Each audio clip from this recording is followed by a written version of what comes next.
तो दोस्तों आज मैं आपके साथ शेयर करने जा रहा हूँ गाजर मूली के अचार की बहुत ही ज़बरदस्त रेसिपी। इस अचार को आप बहुत ही आसानी से और बहुत ही झटपट तरीके से घर पे बना सकते हैं और एंजॉय कर सकते हैं। ये खाने में बहुत ही टेस्टी लगती है। तो एक बार आप इस अचार को ज़रूर ट्राई करें। तो चलिए इसको कैसे बनाना है उसको आज हम देख लेते हैं। तो यहाँ पर देखिए मैंने ले रखा है 2 मूली, 4 गाजर, 100 ग्राम के करीब मिर्च और 2 इंच अदरक का टुकड़ा। तो गाजर और मूली की जो क्वांटिटी है वो आप अपने हिसाब से कम ज़्यादा कर सकते हैं। जो आपको ज़्यादा पसंद हो उसको आप ज़्यादा ले लीजिएगा। तो अब हम क्या करेंगे, सबसे पहले हम मूली को जो टिप और टेल है उसको अलग करेंगे और उसके बाद मूली को हम छीलेंगे। तो जब भी आप मूली को छीलें तो हल्के हाथों से आप मूली को छीलें। ठीक है, इस चीज़ का आपको ध्यान रखना है। और ये लीजिए हमारी जो मूली है वो छिल गई है, ये आप देख पा रहे होंगे। तो चलिए फटाफट हम इसके छिलके को अलग कर देते हैं और उसके बाद हम मूली को काटेंगे। तो मूली को आप 2 इंच के साइज़ में सबसे पहले काट लें, इस तरह से। और उसके बाद अब आप मूली को पतले-पतले स्लाइसेस में कट कर लें।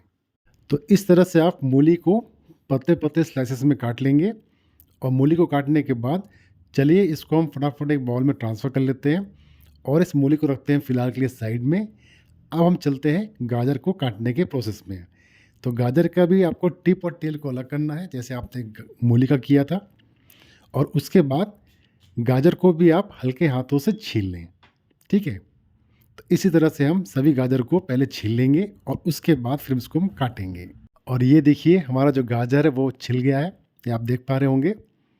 तो सबसे पहले हम इसके छिलके को हटा देते हैं और उसके बाद हम गाजर को काटेंगे। तो जिस तरह से आपने मूली को काटा था, सेम तरीके से आपको गाजर को काटना है। गाजर को छीलने के बाद सबसे पहले आप उसको 2 इंच के साइज़ में काट लें और उसके बाद गाजर को आप पतले-पतले स्लाइसेस में कट कर लें। और ये लीजिए हमारा गाजर कट चुका है। तो इस गाजर को भी हम एक बाउल में ट्रांसफ़र कर लेते हैं और इसको हम रखते हैं फ़िलहाल के लिए साइड में। अब हम काटेंगे मिर्च। तो सबसे पहले आप मिर्च का जो डंठल है उसको आप रिमूव कर दें। डंठल को आपको निकालना है और उसके बाद मिर्च को काटना है। तो इस तरह से आप सबसे पहले डंठल को अलग कर दें। देख रहे हैं आप, इस तरह से। तो इसी तरह से आप सभी डंठल को अलग कर लें और उसके बाद मिर्च को काटें। तो मिर्च को मैं यहाँ पर चीरा लगाऊंगा और 2 टुकड़ों में इसको करूँगा।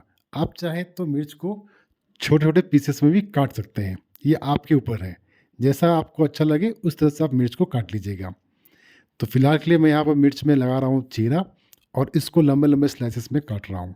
और ये लीजिए हमारी जो मिर्च है वो भी कट गई है। तो इस मिर्च को हम रखते हैं फिलहाल के लिए बाउल में और उसके बाद अब हम काटेंगे अदरक। तो अदरक को मैं यहाँ पर छोटे-छोटे पीसेस में कर रहा हूँ और उसके बाद इसको मैं कूटूँगा। आप चाहें तो अदरक को लंबे-लंबे स्लाइसेस में भी काट कर अचार में डाल सकते हैं। जैसा आपको अच्छा लगे वैसा आप कर लीजिएगा। अदरक को काटने के बाद इसको हम डालेंगे ओखली के अंदर और इसको हम अच्छे से कूट लेंगे। कूटा हुआ अदरक जब हम अचार में डालते हैं ना, तो वो अचार में अच्छे से मिल जाता है और बहुत ही अच्छा-सा टेस्ट आता है अचार में। इसलिए मैं कूटा हुआ अदरक का इस्तेमाल करता हूँ। ये लीजिए हमारा जो अदरक है वो अच्छे से कूट गया है, ये आप देख पा रहे होंगे। तो इस तरह से आप अदरक को कूट लें। अदरक को कूटने के बाद अब इसको हम रखेंगे फ़िलहाल के लिए साइड में। अब हम चलते हैं अचार के मसाला बनाने के प्रोसेस में। तो उसके लिए सबसे पहले पैन में डालेंगे हम 1 चम्मच जीरा और साथ में इसके अंदर हम डालेंगे 2 बड़े चम्मच मोटा सौंफ। मोटे सौंफ का ही आपको इस्तेमाल करना है, इस चीज़ का आपको ध्यान रखना है। और इसके अलावा इसके अंदर हम डालेंगे आधा चम्मच के करीब मेथी दाना। बहुत ज़्यादा मेथी दाना मत डालिएगा वरना आपका जो अचार है वो कड़वा हो सकता है। तो इस चीज़ का भी आपको ख्याल रखना है।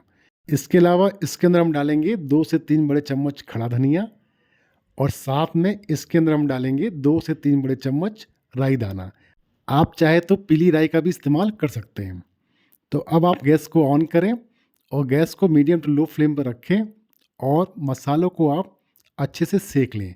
और जैसे ही मसालों में अच्छे से खुशबू आना चालू हो जाए, इसका मतलब आपका मसाला अच्छे से भुन गया है। तब आप गैस की फ्लेम को ऑफ कर दें और इन मसालों को ठंडा होने दें। ठंडा होने के बाद ही इस मसाले को हम पीसेंगे। गरम में आपको मसाला नहीं पीसना है, इस चीज़ का आपको ध्यान रखना है। तो ये लीजिए हमारा मसाला अच्छे से भुन गया है। तो इसको हम करते हैं ठंडा और ठंडा होने के बाद फिर इसको हम ट्रांसफ़र करेंगे मिक्सर जार के अंदर और इसके बाद इसको हम पीसेंगे। तो जब भी आप इस मसाले को पीसें, बहुत महीन नहीं करना है, इसका आपको ध्यान रखना है। मसाले को आपको दरदरा ही पीसना है, महीन बिल्कुल नहीं करना है, इस चीज़ का आपको हमेशा ध्यान रखना है। और ये लीजिए हमारा जो मसाला है वो पिस चुका है। मैं आपको खोल के दिखाता हूँ। देखिए एकदम महीन नहीं पीसा है, एकदम दरदरा पीसा है इसको मैंने। तो इसी तरह से आपको मसाले को पीसना है। तो चलिए इस मसाले को हम एक बाउल में ट्रांसफ़र कर लेते हैं और इसी सेम बाउल में हम डालेंगे 1 चम्मच के करीब हल्दी पाउडर, साथ में इसमें हम डालेंगे 2 बड़े चम्मच कश्मीरी मिर्च पाउडर कलर के लिए और इसके अलावा इसमें हम डालेंगे 1 चम्मच कुटा हुआ काली मिर्च, आधा चम्मच कलौंजी। अब आप इन मसालों को अच्छे से मिला लीजिए और ये लीजिए हमारे अचार का मसाला बनकर तैयार है। ये आप देख पा रहे हैं। तो चलिए इस अचार के मसाले को हम रखते हैं फ़िलहाल के लिए साइड में और यहाँ पर देखिए हमने गाजर और मूली और हरी मिर्च को 2 घंटे के लिए धूप में सुखा लिया था ताकि इसकी जो नमी है वो हट जाए। आप चाहे तो डायरेक्ट ही इसको काट के अचार बना सकते हैं, ये आपके ऊपर है। तो चलिए अब हम कढ़ाई में डालेंगे 2 तिहाई कप सरसों का तेल और इस तेल को हम अच्छे से गर्म करेंगे और जब आपका तेल अच्छे से गर्म हो जाए फिर आप गैस की फ्लेम को ऑफ कर दें और तेल को हल्का ठंडा होने दें। जब आपका तेल हल्का सा गर्म रह जाए फिर इसके अंदर हम डालेंगे हींग और ये लीजिए हमारा जो तेल है वो हल्का गर्म है। तो इस स्टेज पर इसमें डालेंगे 1 चम्मच हींग और इसको अच्छे से मिलाएंगे और उसके बाद अब इसके अंदर हम डालेंगे गाजर और मूली और इसके अलावा इसके अंदर हम डाल देंगे हमारी हरी मिर्च। तो मिर्च को भी आप इसमें डाल दें और साथ में इसके अंदर हम डाल देंगे कूटा हुआ अदरक। अब आप क्या करें, सबसे पहले इन सबको तेल में अच्छे से मिला लें। एक बार आप इसको अच्छे से मिला लीजिए और उसके बाद अब आप गैस की फ्लेम को मीडियम टू लो पर रखें और इसके अंदर आप डाल दें तैयार किया हुआ मसाला और साथ में इसके अंदर आप डाल दें स्वादानुसार नमक। अचार में जब भी आप नमक डालें तो नमक आप थोड़ा ज़्यादा रखिएगा क्योंकि अचार में नमक थोड़ा ज़्यादा रहता है, तो इस चीज़ का आपको ध्यान रखना है। तो 3 से 4 minute medium to low flame पे आपको अचार को चलाते हुए पकाना है। बहुत देर मत पकाइएगा वरना ये पानी छोड़ देगा, तो इस चीज़ का आपको ध्यान रखना है। और करीब 3 से 4 मिनट हो चुके हैं अचार को पकाते हुए और ये लीजिए हमारा जो अचार है वो बनकर तैयार है। गैस की फ्लेम को ऑफ कर दें और इसको ठंडा होने दें और ठंडा होने के बाद एक साफ़ सुथरे और सूखे जार में इस अचार को ट्रांसफ़र कर लें। तो देखा आपने, इसको बनाना बहुत ही आसान है, बहुत ही जल्दी ये बनकर तैयार हो जाता है। और हाँ, एक चीज़ और आपको करना है, लास्ट में इसके अंदर आपको डालना है 3 से 4 बड़े चम्मच नींबू का रस, जिसको मैंने आपको दिखाना भूल गया हूँ। तो याद से आप नींबू का रस इस अचार में ज़रूर डाल लीजिएगा और इसे 15 से 20 दिन फ्रिज में स्टोर करके आप कंज़्यूम कर सकते हैं। अगर आपको मेरी ये रेसिपी अच्छी लगी हो तो लाइक का बटन ज़रूर दबाइएगा और अगर आप मेरे चैनल में फर्स्ट टाइम आए हैं तो मेरे चैनल को सब्सक्राइब करके मुझे सपोर्ट जरूर करिएगा और हो सके तो इस वीडियो को अपनों के साथ भी शेयर करें जिससे वो भी इस टेस्टी अचार को घर पे आसानी से बना सके और एंजॉय कर सके।